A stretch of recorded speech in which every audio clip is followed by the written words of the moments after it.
नमस्कार। RRB group D की तैयारी चल रही है, तो चलिए एक बहुत ही जरूरी टॉपिक को फटाफट रिवाइज कर लेते हैं। कोशिका यानी द सेल, जीवन की सबसे बुनियादी इकाई। हम इसमें वो सारे जरूरी फैक्ट्स कवर करेंगे जो एग्जाम में पूछे जा सकते हैं। सोचिए, एक छोटा सा अमीबा, एक विशाल हाथी और हम इंसान, हम सब में कॉमन क्या है? जवाब है, हम सब एक ही चीज से बने हैं, कोशिका यानी सेल। और आज हम इसी बिल्डिंग ब्लॉक को समझने वाले हैं। तो ठीक है, शुरू करते हैं इसकी कहानी से। चलते हैं उस समय में जब पहली बार किसी ने कोशिका को देखा था। तो देखिए, कहानी शुरू होती है 1665 में। रॉबर्ट हुक ने अपने बनाए माइक्रोस्कोप से कॉर्क मतलब पेड़ की छाल का एक टुकड़ा देखा। उन्हें मधुमक्खी के छत्ते जैसे छोटे छोटे कमरे दिखे और उन्होंने इन्हें नाम दिया सेल्स। लेकिन एक बात याद रखनी है, ये डेड सेल्स थे। कुछ सालों बाद आए एंटोनी वैन ल्यूवेनहॉक और वो पहले इंसान थे जिन्होंने तालाब के पानी में जिंदा चलती फिरती कोशिका जैसे कि बैक्टीरिया देखी। तो डेड सेल किसने देखा? हुक। और लिविंग सेल ल्यूवेनहॉक। ये फर्क बहुत जरूरी है। अच्छा, तो कोशिका तो दिख गई, लेकिन सिर्फ देखने से क्या होता है? अब बात करते हैं उन वैज्ञानिकों की जिन्होंने इन छोटी छोटी खोजों को जोड़कर एक बड़ा सिद्धांत बनाया जिसे हम सेल थियरी कहते हैं। देखिए, ये कितना दिलचस्प है कि कैसे एक के बाद एक खोज होती गई। सबसे पहले रॉबर्ट ब्राउन ने बताया कि अरे, कोशिका के अंदर एक सेंटर भी है जिसे न्यूक्लियस कहते हैं। फिर पुरकिंजे आए। उन्होंने कोशिका के अंदर जो भी लिविंग सब्सटेंस है उसे प्रोटोप्लाज्म नाम दिया। इसके बाद श्लेडन और श्वान ने मिलकर सेल थ्योरी की नींव रखी। लेकिन इसमें एक बात अधूरी थी।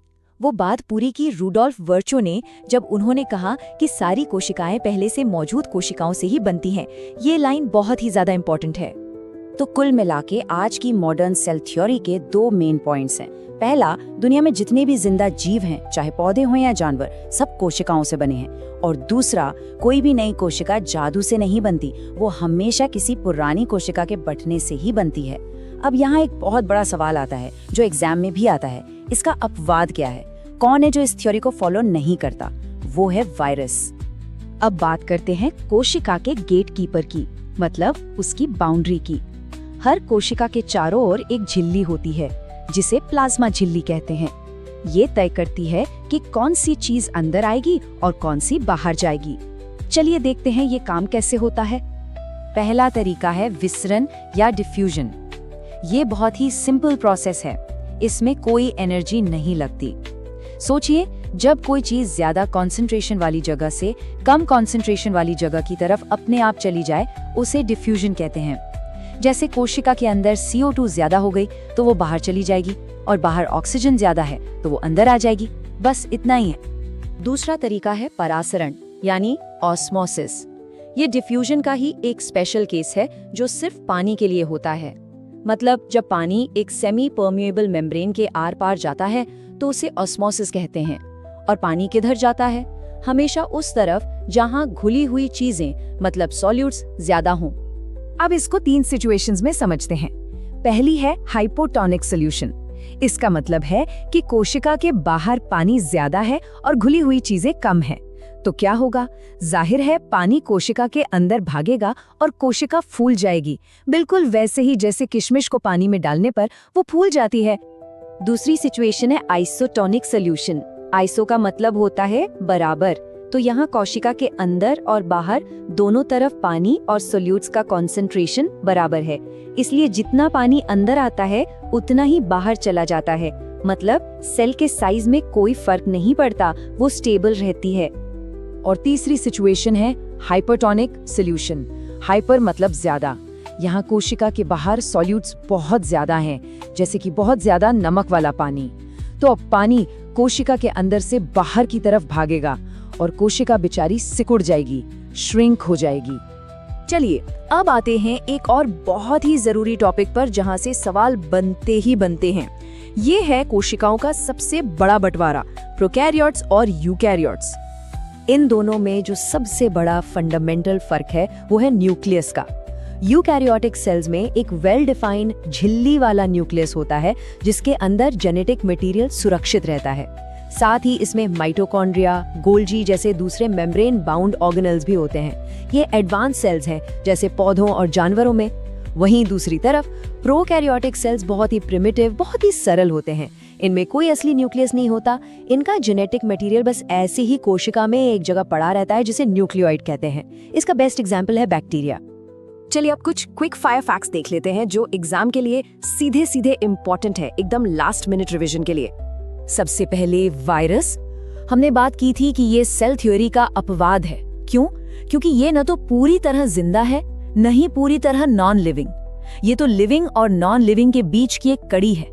जब तक ये किसी होस्ट सेल के बाहर है, ये बेजान है। लेकिन जैसे ही ये किसी जीवित कोशिका के अंदर घुसता है, ये उसकी पूरी मशीनरी को हाईजैक कर लेता है और अपनी कॉपीज बनाने लगता है। इसके पास अपनी कोई सेल मेम्ब्रेन नहीं होती। अब ये 3 शब्द समझिए, डीएनए, क्रोमैटिन और क्रोमोसोम। डीएनए तो हमारा जेनेटिक इंस्ट्रक्शन मैनुअल है। जब कोशिका आराम कर रही होती है, डिवाइड नहीं हो रही होती, तो ये डीएनए प्रोटीन के साथ मिलकर एक उलझे हुए धागे जैसे स्ट्रक्चर में रहता है, जिसे कहते हैं क्रोमैटिन। लेकिन जब कोशिका को डिवाइड होना होता है, तो ये सारा धागा एकदम नीटली पैक होकर मोटे रॉड शेप्ड स्ट्रक्चर्स बना लेता है। इन्हीं स्ट्रक्चर्स को हम कहते हैं क्रोमोसोम्स। तो क्रोमैटिन है उलझा हुआ धागा और क्रोमोसोम है उसकी सुव्यवस्थित पैकिंग। अब 2 जरूरी बाउंड्रीज की बात करते हैं। पहली है प्लाज्मा मेम्ब्रेन। ये लिपिड और प्रोटीन से बनी होती है और हर कोशिका में होती है। ये फ्लेक्सिबल होती है। दूसरी है सेल वॉल यानी कोशिका भित्ति। ये सिर्फ पौधों, फंगाई और बैक्टीरिया में होती है, जानवरों में नहीं। ये प्लाज्मा मेम्ब्रेन के भी बाहर होती है और सेल्यूलोज से बनी होती है। इसका काम है रिजिडिटी देना, मतलब कोशिका को एक फिक्स्ड शेप देना और उसे फटने से बचाना। और अंत में बस एक सवाल कि अगर एक वायरस जिसके पास अपनी कोशिका तक नहीं है, वो एक पूरी की पूरी कोशिका की मशीनरी को कंट्रोल कर सकता है, तो असली कंट्रोल में कौन है? ये सवाल वाकई हमें सोचने पर मजबूर करता है कि जीवन आखिर है क्या। नमस्कार, RRB ग्रुप डी की तैयारी चल रही है। तो चलिए आज कोशिका यानी सेल की दुनिया में एक फटाफट और मजेदार सफर पर निकलते हैं। इस टूर के बाद आपके सारे जरूरी कॉन्सेप्ट्स एकदम पक्के हो जाएंगे। तो सवाल ये है कि सेल आखिर है क्या? सिर्फ एक बायोलॉजिकल यूनिट या फिर अपने आप में एक पूरा शहर जिसके अंदर अलग अलग डिपार्टमेंट हैं?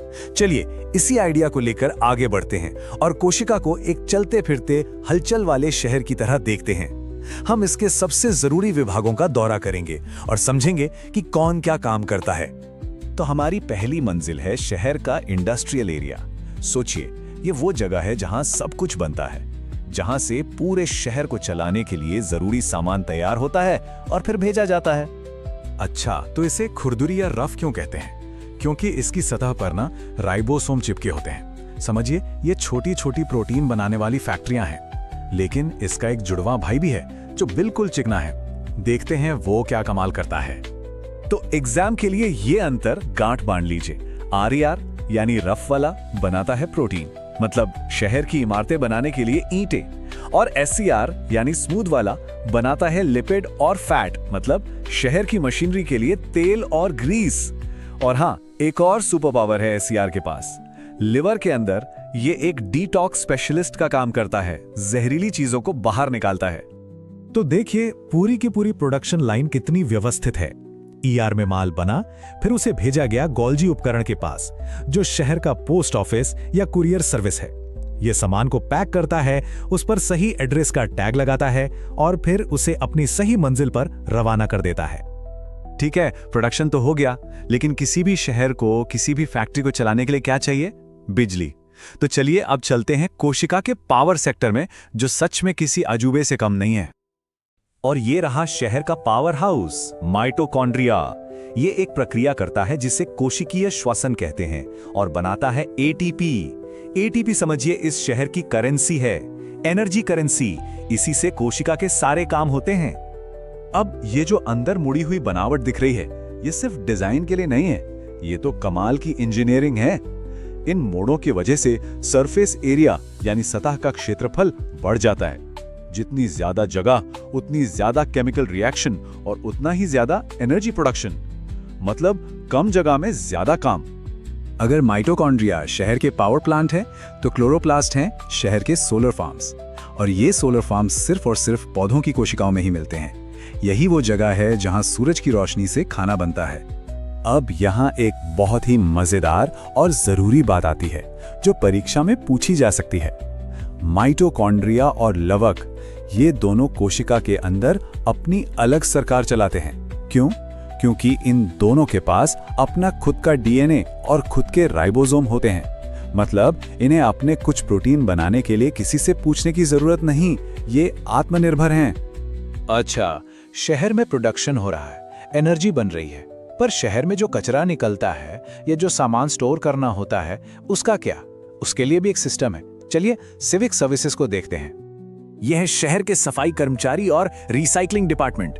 लाइसोसोम के अंदर बहुत शक्तिशाली एंजाइम होते हैं। ये कोशिका के पुराने टूटे फूटे हिस्सों को पचा जाते हैं। बाहर से कोई बैक्टीरिया या वायरस जैसा दुश्मन आए तो उसे भी खत्म कर देते हैं। और हाँ, अगर कोशिका खुद ही खराब हो जाए तो ये फट कर पूरी कोशिका को ही खत्म कर देते हैं। इसीलिए इन्हें सुसाइड बैग या आत्मघाती थैलियां भी कहते हैं। और अब मिलिए पौधों की कोशिका के विशाल वाटर टैंक और गोदाम से। इसका नाम है रसधानी या वैक्यूल। यह सिर्फ एक स्टोरेज टैंक नहीं है, बल्कि ये पौधे को सीधा और मजबूत रखने में भी मदद करता है। जरा सोचिए, एक पूरी कोशिका का 50 से 90% हिस्सा सिर्फ ये एक स्टोरेज टैंक हो सकता है। इससे हम अंदाजा लगा सकते हैं कि यह पौधे के स्ट्रक्चर और उसकी कठोरता के लिए कितना ज्यादा जरूरी है।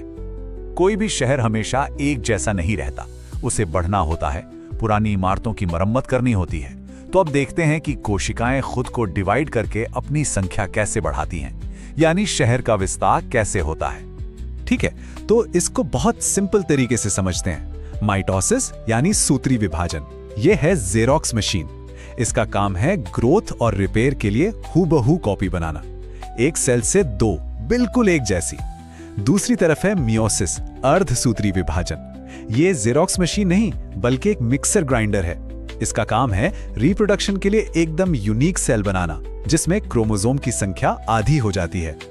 चलिए टूर के आखिर में फटाफट कुछ ऐसी चीजों पर नजर डालते हैं जिनमें अक्सर कंफ्यूजन होता है और जो एग्जाम में बार बार पूछी जाती हैं, एक रैपिड फायर राउंड की तरह। ये 3 सबसे बड़े अंतर हैं, इन्हें हमेशा याद रखिए। प्लांट सेल के पास एक सख्त सेल वॉल यानी कोशिका भित्ति होती है, जैसे शहर के चारों ओर की दीवार। उसके पास अपना खाना बनाने के लिए लवक होते हैं और पानी स्टोर करने के लिए एक बहुत बड़ी रसधानी होती है। एनिमल सेल में ये तीनों ही नहीं होते। इसमें बहुत लोग कंफ्यूज होते हैं, तो आसान भाषा में समझिए। प्रोटोप्लाज्म का मतलब है सेल मेम्ब्रेन के अंदर जो कुछ भी जीवित है वो सब, और साइटोप्लाज्म का मतलब है उसी प्रोटोप्लाज्म में से अगर हम न्यूक्लियस यानी केंद्रक को हटा दें तो जो बचा वो साइटोप्लाज्म है। और आखिर में ये लिस्ट। एग्जाम में झिल्लियों के बारे में सवाल आता ही है। ध्यान दीजिए, इस पूरी लिस्ट में राइबोसोम ही अकेला ऐसा है जिसके ऊपर कोई भी मेम्ब्रेन, कोई भी झिल्ली या सुरक्षा कवच नहीं होता। यह बहुत जरूरी पॉइंट है। तो सोचिए, अगर एक अकेला सेल इतना कॉम्प्लेक्स, इतना व्यवस्थित शहर है, तो खरबों सेल मिलकर जो शरीर बनाते हैं वो कितना अद्भुत होगा। हर एक कोशिका के अंदर की ये जटिल मशीनरी ही पूरे जीवन का आधार है। कोशिका शहर का हमारा ये रैपिड रिवीजन दौरा यहीं समाप्त होता है। आपकी परीक्षा के लिए ढेर सारी शुभकामनाएं।